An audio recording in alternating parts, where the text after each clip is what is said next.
I want to thank you for taking a moment to look at this video and anybody that participated in this for our cause to get our kids a choice back in Appleton Area School District. Hi, I'm Tara Hansen. I have 2 children at Appleton North High School, and I have a question for the board and the administration. My question is, why are we asking kids to sacrifice their education, mental health, emotional health, physical fitness, and human interaction just to make adults feel safer? Children should never be asked to sacrifice for adults. Adults should make the sacrifices necessary for the well-being of our children. These adults asking this of our children are going to continue to be afraid whether our kids are in school or not. Therefore, all the sacrifices our children have made will be in vain. No responsible adult should ever ask this of our children, yet our entire school board and administration is. These same adults have no problem having one of our high school students take their order at a restaurant, bag their groceries, or lead them to the right aisle at Walmart. However, these adults are refusing to let our kids receive face-to-face instruction or even to set foot on their school grounds. We need to be a community who puts our children first. The survey taken this summer showed us that the vast majority of our teachers care deeply for their students and want to be in the classroom with them. I recently offered an opportunity to our AASD teachers to tell me how they're feeling about virtual learning. I promised to preserve their anonymity while making sure their voices were heard. This is some of the feedback I received. From a middle school special ed teacher. I want the kids back in school so badly. I don't want my name out there for fear of the backlash I will get from my colleagues. But my students are suffering and so are their families. Teachers that don't feel safe need to quit. I'm so sick of the whining and scare tactics that are being used. I've always been proud to work in Appleton, but not anymore. I'm embarrassed. And this one is from an elementary teacher.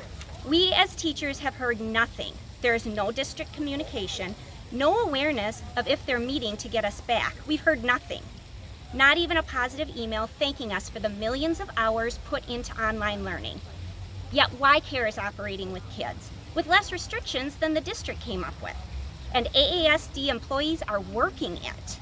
I'm so thankful for the supportive parents and students I have, but sadly, they don't even know half of what they're missing. Teachers still feel inadequate, which is not okay at any level to do their job. And then I got another text about 20 minutes ago from another teacher that says, I'm personally working 5 times as hard and have to witness my students receiving subpar education. Not because I'm not working hard, but because virtual does not work for the majority of the students. Thank you. I'm Corey Simon, my wife, Melanie. We have a daughter at James Madison and a son at Janet Berry. A couple questions that we have for the district and the board.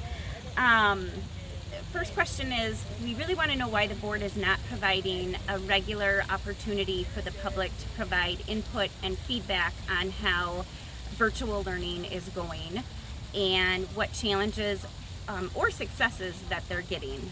We really need to have that interaction with the board and want to see a regular opportunity to do that. Also would like to know how they, with virtual, how they're keeping the kids accountable. I have gone home in between work day and find my daughter doing TikTok while she's supposed to be doing her work, and so we do know that it's not working properly. And my son, who is younger, has questions during the day, and my wife and I are both essential workers and we're working constantly, and so we have to take care of this at night, and he doesn't want to do it at night, and so we want to know how they're keeping him accountable. My name's Jenny Barclay. I've got 3 kids in the school district. They're in 4th grade, 7th grade, and 10th grade. One of my questions is, why is it safe for the Y-Care and the Boys and Girls Club to use the schools, but it's not safe for my high schooler to go and play band on the field? If the teacher's willing to have a small group of kids come in, why is the district not allowing that? Hi, my name is Joanne Springer. I'm the mom of a 17-year-old senior that goes to ATEC. The question that I want to know is, how are charter school kids being handled when, especially at ATEC, their work covers a lot of trade skills, which they're not getting. The other question I have is, being my son is a senior, How is he getting the required education hours during this year while in virtual school? Hi, I'm Amy McClure. I have 2 students within the Appleton Area School District. My question is, why can club sports continue on and our school district sports cannot? Our students can't go and use the facilities to keep their skills up for football, soccer, or any of the sports. I want to know why we can't be utilizing the sports and getting our students outside to be healthy and get the fresh air that they need. Hello, my name is Jeremy, and I have 2 stepdaughters in the district.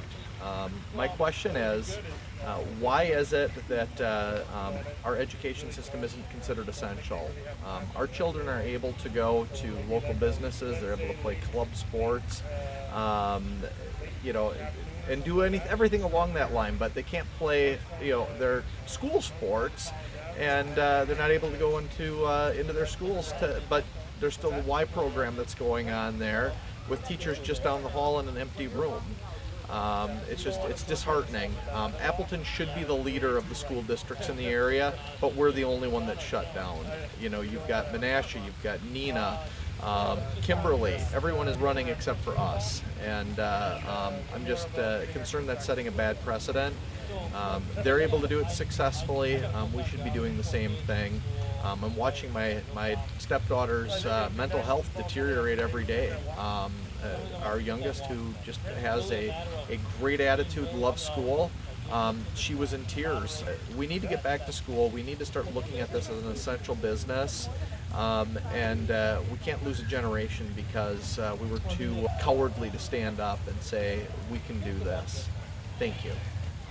Hi, my name is Keith Dozak. I have 4 kids in the district on the east side of Appleton. One of my questions that I don't know that I have a solid answer on is, what are we doing for a measuring system to get back and stay back? I know the Nina district is using cases in the schools. That's the most relevant thing to me. What's going on outside the community and not inside the schools is not relevant in my opinion. And my other question is related to the mental health and the aspects that are surrounding things we can't measure right now. We can go get COVID cases from anywhere in the world right now and understand what per capita or whatever, how we want to measure this, but who's responsible, who's measuring substance abuse, physical abuse, who's measuring, you know, the increase in suicide that's being reported locally. So soon to be, we're going to have some subject matter experts that can speak to that, but my question really is, what are we doing about that today? Because something can happen as I'm speaking about this, and I don't see anybody talking about it. I see us running afraid of a COVID case count. Thank you. So my first question is, why, if you're so concerned with the vulnerable people with COVID and our senior citizens and those with underlying health conditions such as myself, if you're so concerned with those vulnerable people, why aren't you so concerned in a first priority of your own vulnerable people, which are special education children? My second question is, when is it appropriate for Appleton Area School District to have IEPs changed without an IEP meeting? When did that become legal during COVID? My name is Ann. I have 3 kids in the Appleton Area School District, and I have a question for the board. I want to know why Appleton can't collaborate with the other area districts that have made it work to be in person. Nina High School has over 2,100 kids, and 80% of them are at school 5 days a week. They made it work. They listen to their people. The school board works for the parents to listen to our community. 75% of Appleton families wanted our kids back in school. Why didn't you hear us to come up with a plan? Appleton needs to get a plan.